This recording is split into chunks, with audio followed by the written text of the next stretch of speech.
Bonjour tout le monde, ici Andy Lehoux. Je suis présentement accompagné du défenseur des Sharks de Saint-José, Marc-Édouard Vlasic. Merci Marc-Édouard d'avoir accepté l'invitation. Bienvenue, plaisir. Et, comme certains peuvent le savoir, j'ai écrit un livre qui se nomme Transaction, l'ascension d'un coach.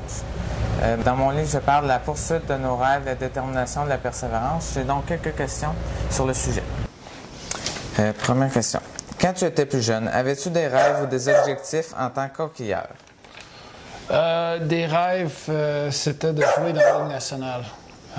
Comme jeune gars de la province de Québec, tu veux jouer au hockey. C'était mon rêve de jouer dans la Ligue nationale. Et est-ce qu'avoir un rêve t'a aidé à poursuivre ta carrière de hockeyeur? Oui et non, je veux dire, oui, tu veux avoir un rêve pour avoir quelque chose à travailler fort. Tu veux travailler fort pour ton rêve, pour ton objectif, mais en même temps, mes amis avaient le même rêve que moi, puis ça s'est pas réalisé. Donc oui, tu vas avoir un rêve pour poursuivre ton rêve, mais ça prend de l'éthique de travail. Bien d'accord. Quels sont tes trucs pour gérer la pression?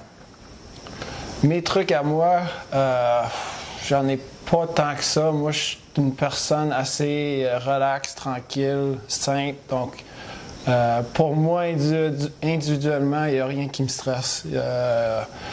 Match numéro 7, la finale de la Coupe Stanley. Oui, je serais excité, mais stressé, non, vu que c'est pas dans ma personnalité d'être stressé.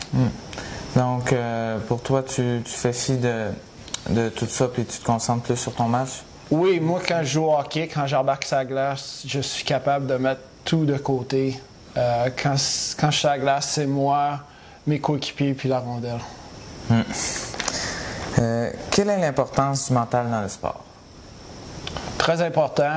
La mentale, quand ça va bien, la mentale quand ça va mal, quand tu es blessé. Série ou saison, la série c'est plus dur que la saison. Si tu es blessé en série, vas-tu continuer à jouer, à pousser?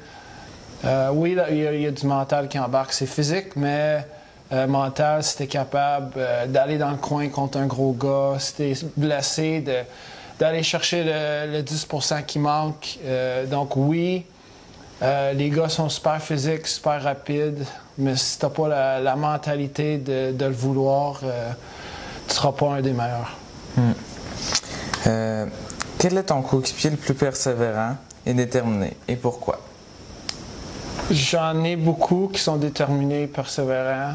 Je veux dire, juste le fait qu'ils sont rendus dans la Ligue nationale, ça prend déjà de l'éthique de travail, persévérance, ça prend tout ça, la détermination, le cœur.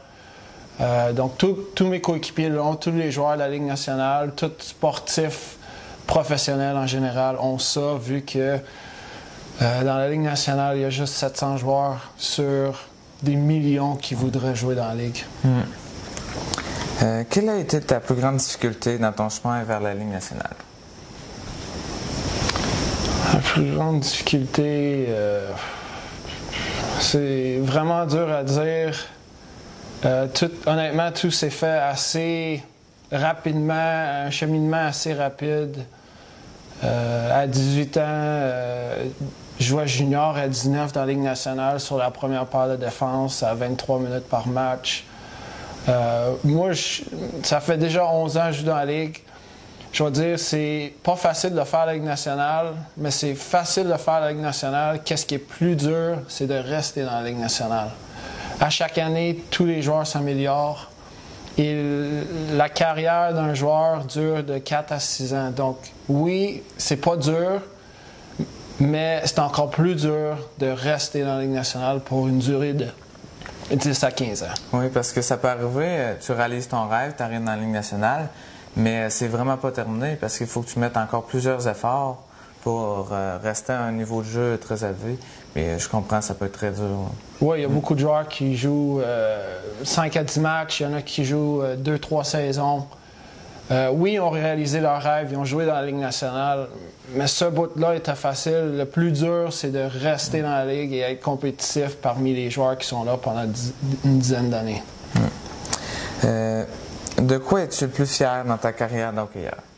De remporté la médaille d'or aux Olympiques en 2014.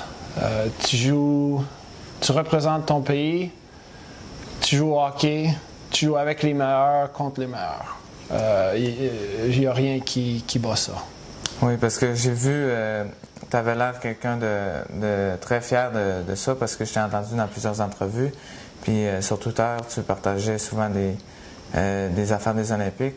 Puis je savais que pour toi, c'était très important, parce que représenter un pays, c'est vrai que c'est quand même tout un exploit, là, parce que tu peux faire la Ligue nationale, mais faire représenter le meilleur pays au monde, ok, c'est quelque chose. Avec ton expérience, quel serait le message que tu partagerais aux jeunes qui veulent réaliser leurs rêves à leur tour?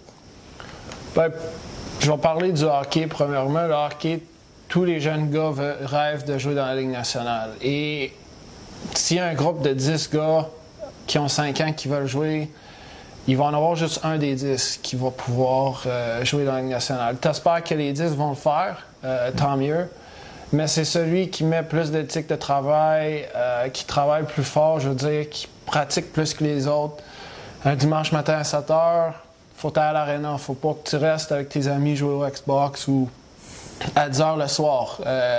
Moi, quand j'étais jeune, je m'en souviens, moi, j'étais à l'aréna à 7 h le matin, à 10 h le soir, puis mes amis, eux autres, voulaient rester couchés ou écouter la télé, jouer des jeux vidéo. Donc, c'est le sacrifice à faire.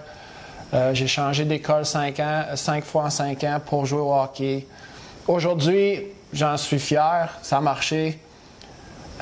Donc tout cela va aider à réaliser ton rêve. Mais peu importe ton rêve, il faut juste travailler fort et faire des sacrifices. Persévérer, puis déterminer, puis aller jusqu'au bout. Oui, puis c'est sûr que tout le monde va dire oui, tout le monde a ça. Mais il y a un gars qui a ça, mais il n'a pas fait la Ligue nationale. Oui, ça peut arriver, mais la différence, c'est que le gars qui a fait la Ligue nationale, il en a fait plus que l'autre. Puis même, ça peut arriver aussi, tu ne fais pas la Ligue nationale, mais tu as essayé.